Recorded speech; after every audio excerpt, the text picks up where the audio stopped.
यहाँ पे कोई मोहित शर्मा आए हैं, इनको वेट करता हूँ। हाँ जी, मोहित शर्मा, बताएँ क्या कहना चाहते हैं? हाँ सर, आपको जय कबीर, जय भीम और जय बुद्ध हाँ जी। आपको बोलना। हाँ जी, मैं आपको आपका भी। जी, वीडियो बताइए। लगभग 1 साल से देखता हूँ। ईश्वर अंश जीव अविनाशी। तो आप मैं ईश्वर का मतलब मैं जो भीमराव अम्बेडकर है ना, उसको मैं किसी ईश्वर से कम नहीं समझता हूँ उनको। और उसी के ओके, अंत अवतार हैं आप, ठीक है? और मेरा नाम लाल व्रत शर्मा आचार्य है। ओके। Hello sir. अच्छा जी। Hello sir. तो बात हमको एक बतानी है, आपसे पूछनी ये है कि आप कहते हैं कि 1905 में जो है चंद्रगुप्त का मतलब एक किताब आई थी। तो मैं अपने दुकान में लोगों से चर्चा करता हूँ, तो वो मेरी बातों का वो समर्थन नहीं करते हैं, जो ओके। उस समाज समाज से आते हैं। तो मैं आप हुँ, एक हुँ, हुँ। बता रहा हूँ, ये विनय पिटक के अ, टीका है वो। बुद्ध घोष का नाम सुने होंगे, बुद्ध घोष। वो हुँ, हुँ। कवि हुआ करते थे 10वीं शताब्दी में। ओके। तो उसमें का मैं वो बोल रहा हूँ, अब तो सुनिए ये प्राकृत भाषा में है, ठीक है? हाँ, जी। सुन रहा हूँ मैं, बोलिए। मोरियान घनानंद ते धातित्वा चंडो चंडको सकल जम्बूद्वीपस्य रज्जे रज्जो रज्जे समे विविसिज्य सो। ये विनय पिटक का है, बुद्ध घोष की एक टीका है। तो क्या आप ओके। मुझे बताएंगे कि चाणक्य का जो आप कैसे कहते हैं कि 1905 में, का मैं भी मानता हूँ वो किरदार भूमिका डाला गया है, क्योंकि मैं नाई समाज हूँ, मैं घनानंद और महान अनपढ़ का इतिहास जानता हूँ कि किस तरह से हमारे जब यूनिवर्सिटी जब देश के जब राजा बनते हैं तो कैसे उनके लांछन लगाया जाता है, मुझे पता है।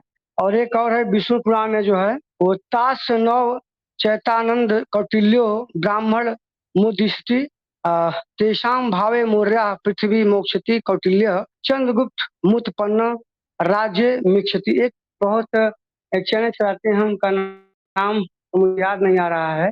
और ये अपने चैनल में ऐसा बोलते हैं, वो टिप्पणी आप पे करते हैं, मैं आपको बताता हूँ।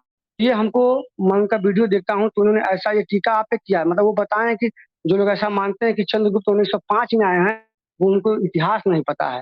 तो हालांकि मैं उनको कमेंट किया था कि सर जो आप बोल रहे हैं ना, मैं भी एक ऐसा चैनल देखता हूँ, उनका नाम साइंस जर्नी है। बहुत रिसर्चर आदमी है, बहुत ज्ञानी आदमी, बुद्धिजीवी प्राणी है। तो हालांकि वो मेरे कमेंट का जवाब सुनाया नहीं, लेकिन आप मुझे इसका मतलब बताइए। ये विष्णु महापुराण में इस जो बोला हूँ, और जो पहला है मैं आपको बताऊँ हुँ, कि ये हुँ, प्राकृतिक भाषा में बेपीड़क टीका बुद्ध घोष का है। जी, हुँ। जी। मैं आपका बहुत-बहुत आभारी ठीक है। हाँ, हाँ। मोहित शर्मा तो देखिए, हमें आप एक बात बताएँगे समझिए आप। इसको कैसे आप जी, मैं जी, जी। आपको बता रहा हूँ, आप सुनिएगा ध्यान से।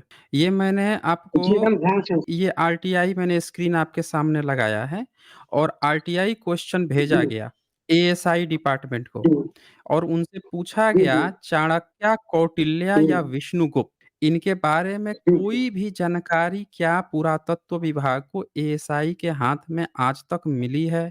तो यहाँ पे क्या क्वेश्चन पूछा गया, please provide certified copies of records available with ASI with are associated with the historical figure Chanakya including any sir एक बार मैं inscription, hello sir, manuscripts। Sir, hello, hello. 1 minute सुन लीजिए, सर, पूरी बात सुन जी, लीजिए। जी, जी, जी, मैं बात ये, आप जो ये बात बोल रहे हैं ना, देखिए मैं संस्कृत से पढ़ा हूँ, तो आप कृपया करके इसका हिंदी का व्याख्या करें। हिंदी बता देता हूँ मैं आपको, हिंदी। जी, पहले एक बार जी, पढ़ जी। लेता मैं हूँ। संस्कृत से तो जी, इंस्क्रिप्शन जी। हाँ, मैन्युस्क्रिप्ट्स और artifacts related to his life and contribution. यहाँ पे ये जी, क्वेश्चन पूछा गया कि ASI archaeological survey of India, Bharat का पुरातात्विक डिपार्टमेंट है, उनसे पूछा गया कि क्या जी, एएसआई के पास कोई भी ऐसा सबूत है जो हिस्टोरिकल चरित्र चाणक्य का हो, जिसका कोई जी, इंस्क्रिप्शन हो, लिखा हुआ कुछ मिला हो जी, या मैन्युस्क्रिप्ट्स यानी कि भोजपत्र, तालपत्र, कागज इस पर कुछ उनका लिखा हुआ कोई भी चीज़ ज़िक्र मिला हो और जी, जी, आर्टिफैक्ट्स उनसे जुड़े हुए कोई आर्टिफैक्ट्स मिले हों, उनकी लाइफ से जुड़े हुए या उनके कंट्रीब्यूशन उनके द्वारा किए हुए कोई चीज़ सबूत मिले हों। ये एक क्वेश्चन रखा गया एएसआई के सामने। एक दूसरा जी, जी, क्वेश्चन रखा गया कि kindly ji, furnish certified copies of records available with ASI regarding the period in which Chanakya lived and any archaeological evidence that supports his existence। और उनसे ये पूछा गया कि एएसआई आपके पास चाणक्य के समय, जिस समय वो रहते थे, उनके समय का कोई भी आर्कियोलॉजिकल एविडेंस अगर आपको मिला है या उनके सपोर्ट करता हो चाणक्य को, ऐसा कोई भी आर्कियोलॉजिकल एविडेंस आपके पास है तो वो भी हमें जी, सेंड कीजिए। एक तीसरा क्वेश्चन पूछा गया, provide certified copies of any writings और text attributed to Chanakya that are present in the ASI archive.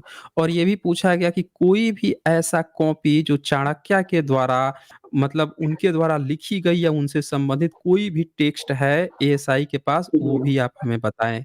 तो एएसआई ने क्या जवाब दिया? ये जवाब देता है, regarding historical records and associated with Chanakya till date no inscription have been found. कहता है कि आज तक की डेट में, और ये भी 2024 का है, ये बता रहा हूं मैं, तो कहता है आज तक की डेट में चाणक्य से रिलेटेड कोई भी हिस्टोरिकल रिकॉर्ड, नो इंस्क्रिप्शन यानी कि लिखा हुआ कुछ भी हमें नहीं मिला है pertaining to their presence period and writing. और उनके प्रेजेंस वो थे, उनका कालखंड या उनके द्वारा लिखा, इससे रिलेटेड कुछ भी नहीं मिला है। स्टडी ऑफ मैन्युस्क्रिप्ट्स और other archaeological artefacts doesn't come under the preview of epigraphy branch ASI.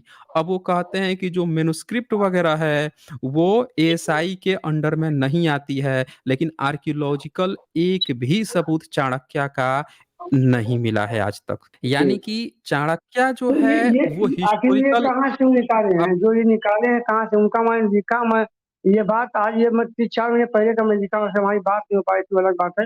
लेकिन मैं आपसे जानना चाहता हूँ हम्म। आखिर ये कहाँ से निकाले हैं? वो बुद्ध घोष घोष की दुकान वो किताब से निकाले अब हैं? अब मैं आपको बताता हूँ, अब मैं आपको जी। धीरे धीरे एक एक करके सारी चीजें बताता हूँ। तो नहीं कहने के दिखने पहले कहीं कि मैं पहले जो आप लड़ाई लड़े मैं वही लड़ाई मैं भी लड़ता हूँ, ठीक है? हाँ, और मैं कोई 10 बात नहीं, किलोमीटर रोज कोई बात लड़ता हूँ, नहीं, रोज रोज जी जी कोई बात नहीं, आप मेरी पूरी बात सुन लीजिए। तो हमने आपको वो सबूत दिखाया कि एएसआई जो है वो हिस्टोरिकल फिगर नहीं मानता। अब जैसे आप बुद्ध को देखिए, तो बुद्ध के बोन्स जो हैं उनको भारत का एएसआई पूरा एक संग्रहालय बना दिया है, दिल्ली नेशनल म्यूजियम का आधा भाग पूरा डेडिकेटेड कर दिया है बुद्ध को, कि ये बुद्ध के बोन्स हैं, उनके सारे सबूत हैं।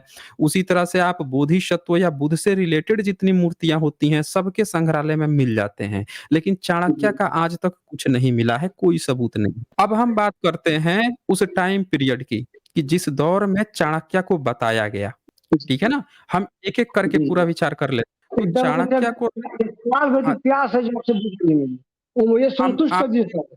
हम हाँ आपको ए टू जेड पर डिस्कशन करेंगे और आप एकदम क्लियर जी कट समझ जाएँगे इस बात को। एकदम को अब संतुष्ट जरा करिए, ठीक है? हुँ। जी अब बताएं। जरा सोचिए कि चाणक्य को कब स्थापित किया गया? चाणक्य को स्थापित किया गया आज से 2300 साल पहले, यानी चंद्रगुप्त के समय में, जी ठीक है? और जी बताया तीन गया सौ कि बाईस ईसा चंद्रगुप्त तीन हाँ, सौ बाईस ईसा चंद्रगुप्त पूर्व जो मौर्य है के महान पर्व का स्टार्ट होता है कार्यकाल। 322 हाँ, से उसके माने दस अब बीस ये साल बाद ग्रहण का स्टार्ट हुआ हाँ, होगा। जी जी जी अब जी ये जी बताएं। बताया गया चंद्रगुप्त जो हैं उनके गुरु चाणक्य थे, ये बताया गया, ठीक है? जी अब सवाल ये है कि ये इंफॉर्मेशन पता कहाँ से चली? जी ये बात जो है पता कहाँ से चली? क्योंकि सबूत तो हमको आर्कियोलॉजी से मिला नहीं, कोई भी सबूत नहीं मिला आर्कियोलॉजी से। वो दूसरी बात कि मिलेगा ही ना। मौर्य काल का इतिहास भारतीयों को पता ही नहीं था, किसी को नहीं पता था, कोई जानता ही नहीं था। जब अरे यहाँ का सम्राट अशोक इतिहास के जो जो है पिलर थे जी जी जी हाँ, सुन लीजिए, आप सुनते जाइए। जी अब आपने जी हम बोल सुन दिया है रहे अपनी हैं, पूरी बात, बता रहे हैं। अब हाँ, जी अब मेरी बात सुन लीजिए, फिर उसमें क्रॉस क्वेश्चन कीजिएगा। अब जी जब जी पूरे भारत का इतिहास कोई नहीं जानता था, तो ये तो इतिहास खोजा अंग्रेजों ने। जेम्स जी प्रिंसेप ने सम्राट अशोक का लिपि पढ़ा और लिपि पढ़ के बताया कि हमें भारत की पता है सबसे हाँ। पुरानी भाषा, हाँ, सबसे पुरानी जी भाषा पाली-पाकित है। ये किसने बताया? जी ये जेम्स प्रिंसेप ने बताया। जी जी जी अब जरा जी जी अब सोचिए कि सम्राट अशोक के समय में पाली-पाकित चलती थी, तो जी सम्राट अशोक से पहले कोई लिखावट तो हम लोगों को मिली नहीं भारत में, जी जी नहीं मिली। और जो मिला सम्राट अशोक का वो पाली-पाकित में था। फिर उसके बाद सम्राट अशोक के बाद के जो इंस्क्रिप्शन मिलते हैं ईसा से 200 साल पहले के, वो सभी पाली-पाकित में हैं।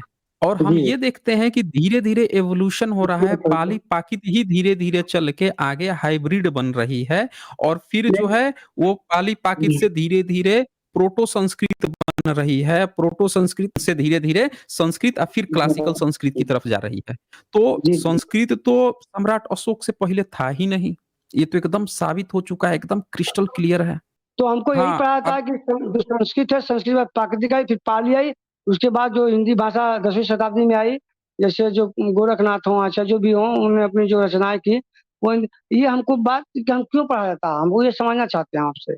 अब देखें, एक झूठ को साबित करने के लिए आपको दूसरा झूठ बोलना पड़ता है, दूसरे झूठ को जी, साबित करने के लिए तीसरा झूठ बोलना सच पड़ता है, बोलना तो रहता है। ये पूरा का जी, पूरा एक चेन है, झूठ पर झूठ, झूठ पे झूठ। अब देखें आप कैसे लाइन से झूठ हो रहा है। पहली बात कि आर्कियोलॉजी से ये साबित हो चुका है कि सम्राट अशोक पहले संस्कृत का एक सिंगल एविडेंस नहीं मिला है। सम्राट अशोक के बाद भी जितने इंस्क्रिप्शन मिले हैं वो एवोल्यूशन दिखाता है कि पाली प्राकृत ही इवॉल्व होके धीरे-धीरे आगे चल के proto Sanskrit, Sanskrit then classical Sanskrit में कन्वर्ट हुई है। ये चैन जी, सीरीज है पूरी। अब जब सबूत ही नहीं है, तो आपको वो झूठ बोलेगा ना, क्योंकि वो आपको चाणक्य पढ़ाना है उसको। अब ये जब बोल देगा कि चाणक्य संस्कृत में बोलते थे, संस्कृत में लिख के गए हैं, फिर उसको सबूत देना पड़ेगा ना कि जब सम्राट अशोक से पहले संस्कृत नहीं था, तो तुम कैसे कह रहे जी। हो कि संस्कृत में बोलता था चाणक्य? कैसे कह रहे हो? अब उसके पास सबूत है नहीं, तो वो आपसे झूठ पढ़ाएगा फिर। उस काल्पनिक पात्र को सही करने के लिए एक झूठी थियरी बनाएगा कि संस्कृत तो पीढ़ी दर पीढ़ी ढो के लेके आ रहे हैं। अब बताइए कि और जिसमें आप सर थोड़ा मतलब थोड़ा-सा विराम दीजिए सर आप मेरी बात बोलिए। थोड़ा सुनिए आप। हुँ, मेन बात ये है कि अभी जो ये उदाहरण देते हैं ना संस्कृत का, तो मैं आपको हुँ, बता दूँ, संस्कृत जो है हुँ। महान पद्म जो है, उनके समय में हुँ। ये जो पानी जो है हुआ करते थे, ठीक है? कौन तो कौन बोल दिया? शांत रहिए पा जो पानी थे, ये उन्होंने अष्टाध्यायी पाणिनि किताब का लिखी है। नहीं, ये सुनिए उन्होंने कौन बोल दिया आपको? सत्याग्रह किया। हाँ सर बताएँ, बताएँ आप बताएँ तब पाणिनि मैं बोलूँ। देखें, पाणिनि ने किताब लिखी थी, ये बात किसने बोल दिया है अष्टाध्यायी। आपको? हाँ? अरे मैं साहित्य संस्कृत साहित्य हूँ तो मैं जानता हूँ, मैं बस मैं उसको पढ़ रहा हूँ और हम लोग को किताब में वही पढ़ा था, मैं क्वेश्चन भी उसी तरह आएगा। अष्टाध्यायी उन्होंने किताब लिखी थी और बताते हैं कि पानी ने 14 बार जो है शंख बजाया, अरे वो घंट बज वो डमरू बजाया, तो अरे भाई है ऋणिक हैवर्ड लड़बड़ ये सब मुझे याद है सर।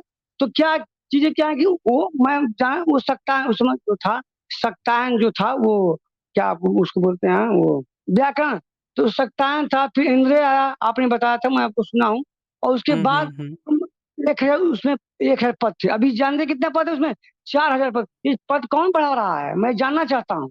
कौन बढ़ा रहा है पद? हुँ, ये संख्या बढ़ा रहा है, क्रिया हुँ, बढ़ा रहा है, कौन बढ़ा रहा है? उस समय 1000 था। तो मैं जानना चाहता हूँ, वो बोलते हैं कि भगवान शिव ने डमरू बजाया, उन्होंने जो है पानी तो जो वो है महेश्वर सूत्र उन्होंने वो अरे भाई महेश्वर सूत्र जब कपूर कल्पित बातें मेरे कहने मैं उसको आप थोड़ा हमको समझाइए, मैं जानना चाहता हूँ कैसे इसकी कथा लिखी गई?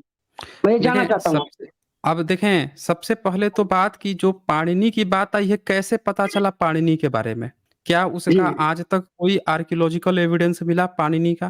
कोई नहीं क्या से एकदम पाणिनि मतलब का उनके आज तक माता-पिता का कोई नाम भी नहीं पता है। आर्कियोलॉजिकल एविडेंस मिला? सोचिए आप जी, ज़रा कि क्या पाणिनि का एक सिंगल भी एविडेंस और मिला है कहीं किसी को? अरे उनके माता का नाम नहीं थे इसका को यहाँ तो ये अरे वो तो बात छोड़िए, मैं अभी आपको बता रहा हूँ जो हिंदी साहित्य जो लिखा गया हम लोग का हिंदी साहित्य, वो फ्रेंचाइज़ी हुँ, भाषा में लिखा गया, दासरथ तासी लिखा है, 1839 में लिखा है। क्षत्रियों को हुँ। क्षत्रियों को कहना पड़ा 1800 कुछ ईस्वी में कि हमको भी सवर्ण मान लीजिए, हम भी सवर्ण हैं, हम भी ब्राह्मण से क्या ये थोड़ा-सा हमको समझाइए, क्लियर बताइए हमको थोड़ा-सा मैं और जो लड़ाई हुँ, मैं लड़ रहे हुँ। हैं आप मैं वही लड़ाई लड़ता हूँ सर। अब हम जी, जी। आपको थोड़ा-सा समझाते हैं इसके बारे में, ये भी ज़रा आप जी, ध्यान से देखिएगा। ताकि क्लियर करें कि पानी का कैसा इतिहास था, कब उनसे मित्रता हुई, कब उनके राजा में पुरोहित थे, क्या सिस्टम थोड़ा-सा हमको देखें, समझाइए आप। और भारत चर्चा को पूरे गीता भी भारत करनी है, के क्योंकि मैं भी गीता का मान जी, पूरे जी। देखें, पूरे भारत के इतिहास में सबसे जी, विद्वान जो स्कॉलर कहा गया, जिस भारत में आया और सबसे विद्वतापूर्ण जिसने किताब लिखी है, वो थे वेनसोंग, इत्सिंग, फाहियान और हाँ, जानते हैं सर, बस, और बस, बस। एक चौथा व्यक्ति था जिसका नाम था अल-बरूनी। अरबी का मैं पढ़ा हूँ और वो जो था उनका वो तैमूर लंग जानते हो, वो भी शायद अब 12वीं अब शताब्दी में ज्ञान अब शरण में आया सुनिए, था। उसने भी अब आगे ध्यान इतिहास से लिखा सुन है। अब ध्यान से सुनिए। एक और था कोई। हाँ, जी, अब जी, ध्यान बताइए। से इस बात को समझिए। जी, जी। तो ये सबसे बड़े जो स्कॉलर इसमें था, कर जो हाँ, जो गैर बौद्ध था, वो एक मुस्लिम बता था और उसने जो बात लिखी है, उसको भी तो एक बार देखना पड़ेगा ना, जी, उसको भी एक बार देखना पड़ेगा कि भाई वो क्या कह जी। रहा है। तो अब वो क्या जी, बताता है उसको ज़रा आप ध्यान से यहाँ पे देखिए, वो क्या बता रहा है? वो क्या कह रहा है कि भारत जी, में पाणिनि से पहले भी 3 तरह के जी। व्याकरण हो चुके थे। भारत में पाणिनि से भी पहले 3 तरह के व्याकरण हो चुके थे। एक था ऐंद्र, जो आप जानते हैं ऐंद्र किसका है? बुद्धिज़्म का है। हाँ, हाँ। बुद्धिज़्म का है ऐंद्र। दूसरा है चांद्र, इसमें जी, लिख ही दिया है कि बौद्ध भिक्षु था जिसने ये हाँ। व्याकरण बनाया। तीसरा था साकट जी। और ये भी ब्राह्मण नहीं ताकत था, ताकत ये भी गैर ब्राह्मण है। सत्तायन हाँ, सत्तायन। और जी, अब चौथा है पाणिनि। अब जी। बताइए पाणिनि जो कैसे लास्ट में है ब्राह्मण हो सबसे। गया? नहीं, चौथे जी, नंबर पे पाणिनि है, लेकिन पाणिनि ब्राह्मण कैसे हुआ ये भी तो साबित करना पड़ेगा ना। ये ब्राह्मण जी, कैसे जी, हुआ? जी, पाणिनि को अभी लोग क्या सोच रहे हैं कि पाणिनि आया इसने संस्कृत बना दिया, ये बात एकदम गलत है। पाणिनि जो है उसने संस्कृत व्याकरण की रचना नहीं की थी। जी। देखिए सर, पाणिनि मेरे एक ने बात समझ आ गया। इसके सुनिए पहले सर, के सुनिए। आप जी, मेरी बात सुन जी, लीजिए। जी, पाणिनि जी, ने बताओ। अपने पहले के जो 3 लोग थे ऐंद्र, चांद्र और साकट, इन्हीं जी, लोगों की बातों को आगे इसने बढ़ाया था पाणिनि ने।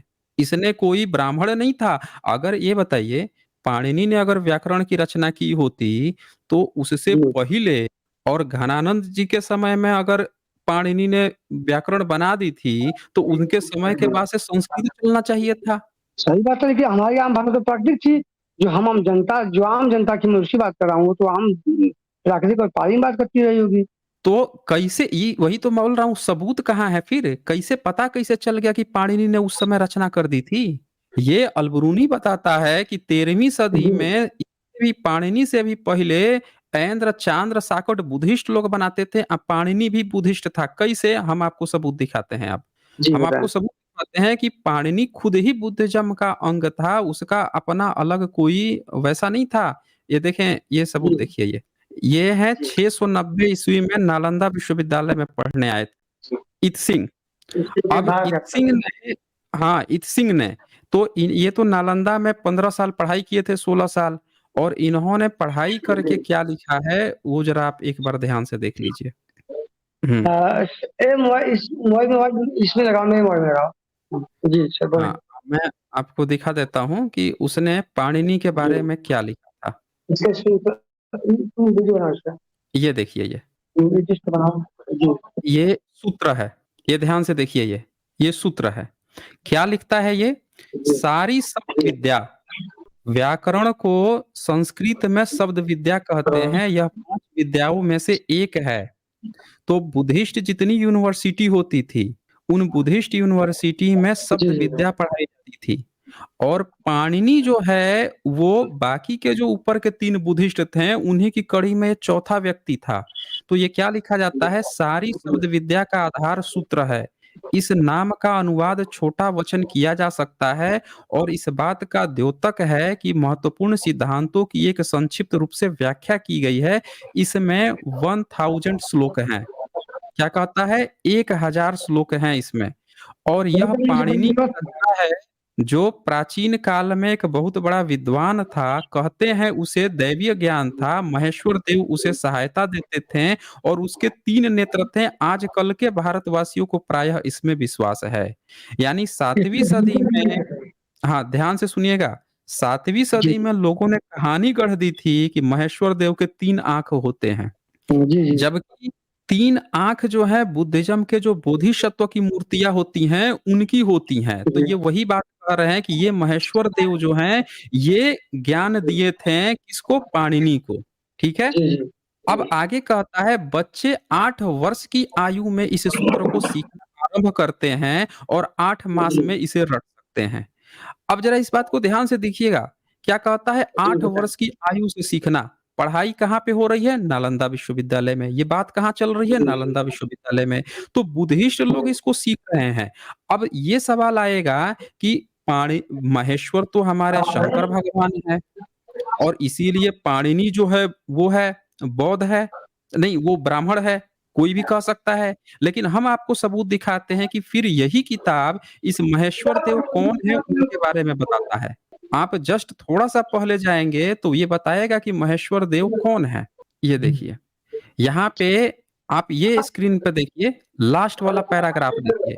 ये आपके तरफ से बैकग्राउंड साउंड आ रही है, मैं आपको बता देता हूँ। ये कहता है, अपरच्य भारत के बड़े-बड़े विहारों में पाकशाला में स्तंभ के पार्श्व पर जितने भारत के विहार थे, महाविहार, वहाँ पे उसके उसारे में सम्मुख लकड़ी में खुदी हुई एक देवता की 2-3 फीट ऊँची मूर्ति होती थी।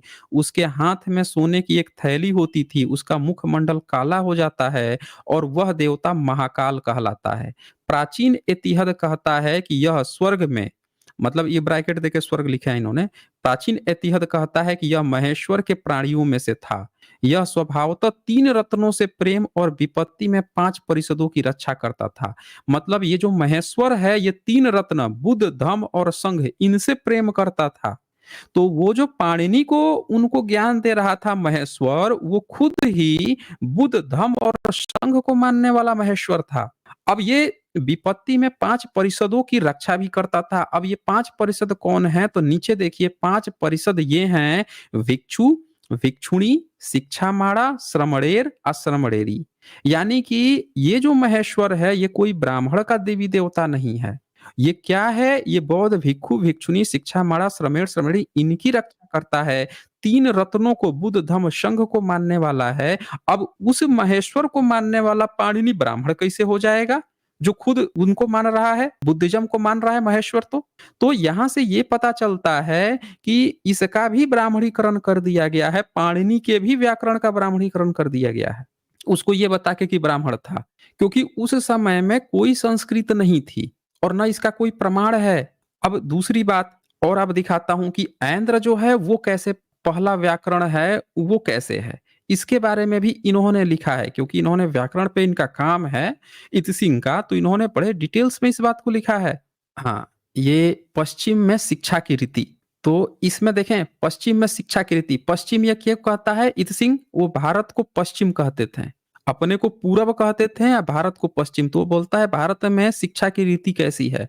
कहता है महामुनि के एक ही वाक्य में 3 सहस्त्र श्लोकों, 3000 श्लोक का समावेश है। यह 5 मार्गों पर चलने वाले, ठीक है, और चलने वालों की योग्यता के अनुसार 7 विभक्ति, ध्यान दीजिएगा ये बात यहाँ पे चल रही है व्याकरण की। अब ये सारा चीज क्लियर हो जाएगा यहीं पे। 3 सहस्त्र श्लोकों का समावेश है। यह 5 मार्गों पर चलने वाले की योग्यता के अनुसार 7 विभक्ति और 9 पुरुष प्रत्ययों के साथ समाप्त होने वाली शब्दों में सिखला दिया जाता है। तो वो क्या कहता है, महामुनि बुद्ध के 3 सहस्त्र श्लोक, 3000 श्लोक हैं और उसी समस्त भाषा का समावेश है। वही चीज सिखाई जाती है किसमें? 7 विभक्ति 9 प्रत्यय। आज आपका जो संस्कृत खड़ा है उसमें भी विभक्ति और प्रत्यय पढ़ाया जाता है। कहाँ से कॉपी पेस्ट हुआ? तो महामनि बुद्ध से। अब पूरा देखिएगा, हम पूरा बता दें, चीड़ फाड़ कर देंगे कि आज जो संस्कृत लेके ये लोग बैठे हुए हैं वो पूरा संस्कृत ही बुद्धिज्म की पाली पाकित से कैसे कॉपी पेस्ट है, ये देखिए। अब 9 पुरुषों प्रत्ययों में सिखला दिया जाता है और मोक्ष का यह साधन है। यह केवल विचार पर ही असर करने वाले सिद्धांत का भंडार है। यह स्वर्ग का राजा इंद्र अनिर्वचनीय भावों से इस पुस्तक की रक्षा करता है। अब हमने आपको जो दिखाया कि अलबरूनी 11th सेंचुरी में आया था और जिसने कहा था कि पहला जो व्याकरण की रचना हुई थी उसका नाम ही ऐन्द्र है। तो ये भी बोल रहा है इत्सिंग भी कि जो शक्र राजा है, ये स्वर्ग लिख दिए ऐसा, बुद्धिज्म में स्वर्ग आसमानी कुछ नहीं होता है, शक्र को बोलते हैं। तो जो शक्र राजा है ऐन्द्र, उसने ही बुद्ध की जो वचन है 3000 सहस्त्र जो श्लोक हैं, उनको ही पवित्र पुस्तक की रक्षा करता है। इसीलिए उसका नाम पड़ गया है ऐन्द्र व्याकरण। और जो पहला है, यानी बुद्धा से ये शुरुआत हो गई थी 7 विभक्ति और 9 प्रत्यय। यानी कि जो आज पाली पाकित से लेके जो संस्कृत का आप डेवलपमेंट देखे हो, इसके जनक बुद्ध थे। इन्होंने पहला व्याकरण बनाया था जिसकी रक्षा कौन करता था? ऐन्द्र करता था, शक्र करता था। इसी कारण से उस व्याकरण का नाम ऐन्द्र पड़ गया। जो मैंने आपको दिखाया था कि पहला अलबरूनी ने क्यों बताया कि ऐन्द्र पहला व्याकरण था। फिर कहता है शब्दों के प्रकट करने से मनुष्य की बुद्धि और उसकी विविध अवस्थाओं और मानसिक क्षमताओं के अनुसार विकसित होती है। तो अब ये बोल रहा है कि व्याकरण कैसे डेवलप हुआ। तो हमने आपको दोनों चीज दिखा दी कि महेश्वर खुद बुद्धिज्म का है। ऐन्द्र जो पहला व्याकरण आया भारत में जिसको अलबरूनी ने बताया, वो भी किताब वो निकाल देता हूँ मैं, फिर से दिखा देता हूँ मैं। वो भी किताब जो है किसकी है? तो वो बुद्धिज़्म की है। अब आप बताइए कि आपको इसमें क्या डाउट क्या आ रहा है? वो एक बार आप क्लियर कीजिए, एक बताइए। समस्या है, देखिए आपने जो क्या देखिए ना, मैं अब इसकी छोड़िए, आपने बड़ा अच्छा जो विवरण दे दिया। समस्या है कि मैं भी गीता पढ़ा हूँ, आप कहते हैं कि मैं ईश्वर पे भयंकर विश्वास किया हूँ। सर मैं आपका 15 दिन में आपको दिन रात में खोया था, आपका मैं वीडियो देता था, आपसे हमारी बात नहीं भाई। ये हमारा भंजा है, बीएससी किया है और ये अभी तैयारी करता है सिविल की। तो ये हम कहेंगे हमसे बात कर बस मैनेजर से, कुछ समस्याएं कुछ हमारे का समाधान वो कर दे। जैसे आपकी समस्या, आपने कहा कि मैं भयंकर विश्वास किया हूँ उस पे गीता पे ना। हुँ, हुँ। सर मैं भी शिक्षा में बहुत रिसर्च किया हूँ। मैं वैसे बताया कि मैं डबल ए में बीएड एलएलबी कर रहा हूँ। तो आप जो जो आपका 9वां अध्याय है इसमें, जो 9वां अध्याय का जो 32वां श्लोक है, उसकी सिर्फ व्याख्या हुँ, हमको हुँ। समझाइए कि आप जो कहते हैं ना कि स्त्री जो है, वैश्य जो है, शूद्र है, वो नीच। मैं आपसे ये कहना चाहता हूँ, मैं उसका समर्थन नहीं कर रहा हूँ, मेरी बात समझिए। मेरी बातों को अन्यथा मत लीजिएगा, क्योंकि जो लड़ाई आप लड़ रहे हैं मैं भी वही लड़ता हूँ। मैं 20 वर्ष से वही लड़ता हूँ, मैं दुकान पे सामने। देखें, तो मोहित आप शर्मा, इसका आप आप देखें इसका आप विरोध करते हैं। कौन-सी लड़ाई लड़ते हैं हमें नहीं पता है, लेकिन हम आपने जो कहा है हम वो दिखा दे रहे हैं आपको, ठीक है? आप नहीं, हमको हम आप ये इसकी मत आप हम देखिए आपको दिखा देते गीता के हैं ना कि कष्ट। श्रीमद् भागवत गीता का पहला भाष्यकर्ता कौन थे? संस्कृत थे, उनका अच्छा नहीं। शंकराचार्य थे। तो हमने आपके श्रीमद् भागवत गीता का शंकर भाष्य खोल दिया है, आप ध्यान से देखिए। और ये किताब आपको गीता प्रेस गोरखपुर से हमारी बात छपी सुनिए है। ना, हमारी बात सुनिए, हमारी बात देखिए सर। हेलो सर, आप हाँ, बोलिए, देखिए। मैं उनका समर्थन नहीं करता हूँ, लेकिन मैं भी गीता हुँ। पढ़ा हूँ, 5 साल में रिसर्च किया हूँ। लेकिन आप जब मैं बात सुनता हूँ ना, तो देखिए अब गीता आप एक जो गुरु है है ना जिसे इसका पेज नंबर, कोई बात नहीं, पेज नंबर 14 पे आ जाइए। हमें कुछ अलग से थोड़े जाना है।